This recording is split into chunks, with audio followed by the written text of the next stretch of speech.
Well, Lagun Akinloye is from the Central Association of Nigerians here in the UK. It's one of the groups that's calling for more detailed information on the president's health.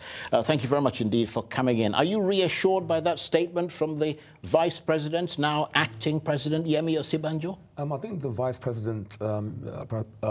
Osinbajo, has to be very careful himself of what he says, because there's obviously a government line that he must toe, and for his own political career, he has to be a bit more careful. Reassuring in the sense that he said that he spoke to President Buhari. So at the end of the day, he's assuring Nigerians that, you know, dialogue is there and it's not a Yaradua situation where he's incommunicado. So I think we are okay with that for now. Well, let's talk about the uncertainty surrounding Mr. Buhari's health. How much are you troubled by that? From a personal perspective, very much so. I mean, obviously we're fully aware that Nigeria is going through the worst economic crisis in a generation, 25 years. The economy is tanking, people are hungry and starving. This is the time when Nigeria needs strong leadership. I mean, does it bother you that Nigerians don't actually know what is wrong with the president?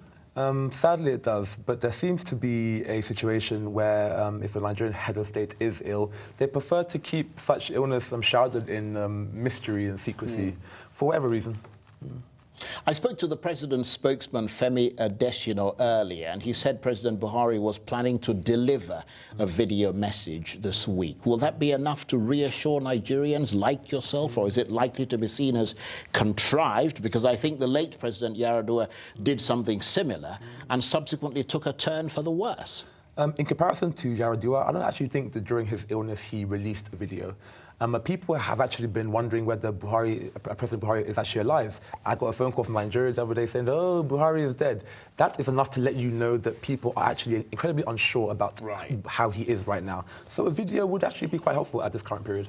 I read somewhere that President Buhari had promised after he was elected in 2015 to clamp down on so-called health tourism, where government officials travel abroad for treatment rather than, you know, being looked after by Nigerian doctors at home. He said the country loses around $1 billion to health tourism each year. So his going abroad for his own treatment must have irked some Nigerians. Of course it has.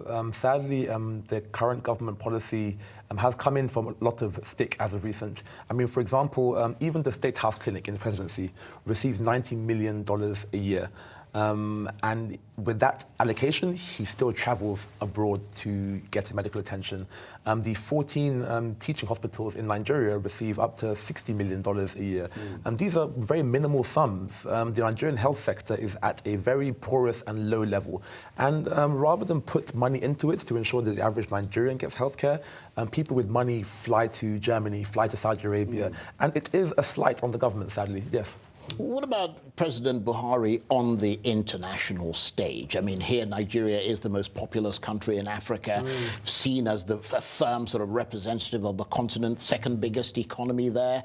I mean, how much will he be missed on the international stage? I mean, I think it's more of a domestic situation.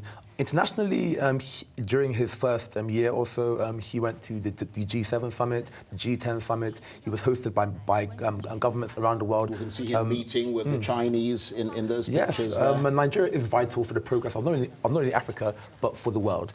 Him not being able to present himself as a leader at this current time is a difficult situation for Nigeria and might hamper them in their developmental goals. Right. Does all this therefore raise the spectre of hypocrisy? I mean, why is it so difficult for Nigerian leaders? I suppose it harkens back to the days of dictatorships. I mean, to just come out and say, hey, this is what's wrong with me. I don't feel too good. I'm going to be gone for the next 3 months, and I'll, you know, come back when I'm hale and hearty. You are completely correct. From my own opinion, I suspect there is politics at play. For the sheer reason you must be aware of the different dynamics within the Nigerian government, the different power brokers and what is at play.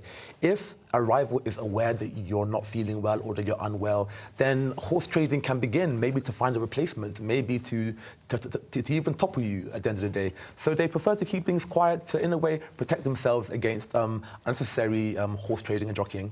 Very interesting. Lagun Akinloye, thank you very much indeed. Lagun is, of course, from the Central Association of Nigerians here in the UK.